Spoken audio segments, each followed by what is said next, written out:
We're here at the Ford Center, also known as the Star, down here in Frisco, Texas for the Conference USA tournament. Miles, the WKU women's team tips off against ODU in about half an hour. How do you think this game is going to play out? Well, we saw ODU put up a big game against FIU yesterday, and their offense has been really clicking. Their defense is what's been doing it for all season, though. They've allowed the second least points in all of Conference USA. They're only allowing about 53 a game. WKU, on the other hand, allowing about 19 points more per game. They allow the second most in all of Conference USA, only behind FIU. And we saw Old Dominion kind of rout FIU yesterday, so I'm a little bit worried about the defensive end. But offensively, WKU's been there all season. For sure, for sure. Coach Collins and our senior leadership has definitely been drilling defense, defense, defense. So defense is going to play a huge part in this game. And also, I would like to see some more off-the-bench scoring, maybe from Sydney Bopp, who is a senior. Maybe she can bring some leadership, some experience to the table, and hopefully we'll rack up some more off-the-bench points as we go throughout this game today.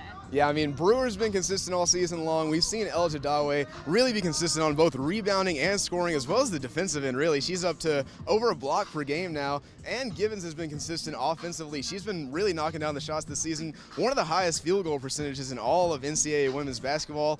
But the real question is, what are we going to get out of the, outside of that big three? What is WK going to do with those players like Bob, Whitney Creech? How's she going to distribute the ball? What are we going to see from Sherry Porter in this one? That's the real question in this game. But in the end, I think WKU, with this being another chance to make it 3 years in a row, first year without Michelle Clark-Harden, Collins has been a great leader. I think he's got enough to instill this team to win, probably around a 65-60 win, about a 5-point win. Of course. And also, WKU has not lost to ODU since they joined the Conference USA back in 2014. So they're 9-0 against the Monarchs. But they are number 4 and a 5 seed. So I'm expecting this to be a really good game today. Do you have any score predictions? Yeah, I mean, I've got around a 5-point win for WKU in this one.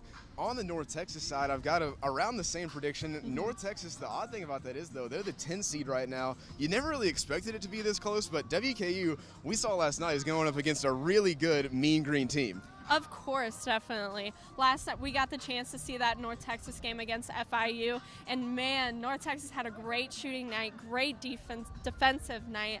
I believe Simmons had 19 points and 16 rebounds, so Charles Bassey is definitely going to have his hands full down the paint. And also Gibson, he had 21 points, led the Mean Green. All his points came from the three-point line, so he was definitely hot last night. So it's going to be interesting to see how the Mean Green plays in this game, hot off such an amazing win. Yeah, I mean, they came in losing 7 in a row. They looked really hot. They looked like they want to play in this championship game. But we've been seeing WKU practice all week long, and they really want to make this game too. Charles Bassey got Defensive Player of the Year. He's going to have a tough matchup with Simmons, of course, going perfect from the field last night.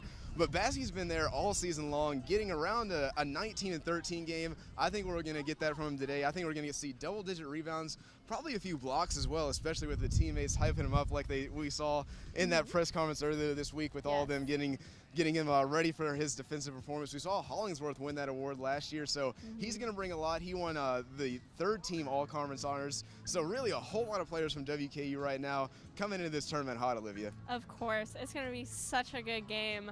And also, ESPN has this game at a 2.5 spread, WKU.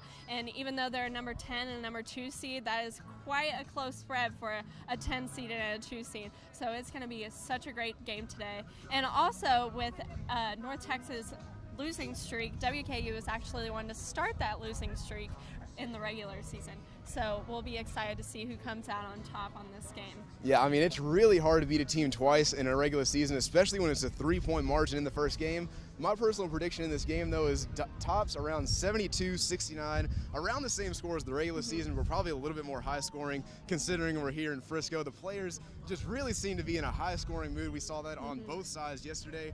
So I think the defenses are going to be a little bit less emphasized today, and we're going to see a lot of buckets. Of course. Make sure to follow us on Twitter at ExtraPointWKU and on Facebook as well for live updates during the games. Yeah, we're going to be here all week long. Make sure to follow us on all social media. Olivia, Sam, and I, one of us is going to be tweeting all weekend long for you. Make sure to follow us as well as the Extra Point on Facebook and Twitter, as well as our new website here coming up soon. So stay tuned to the Extra Point all week long for your Conference USA coverage.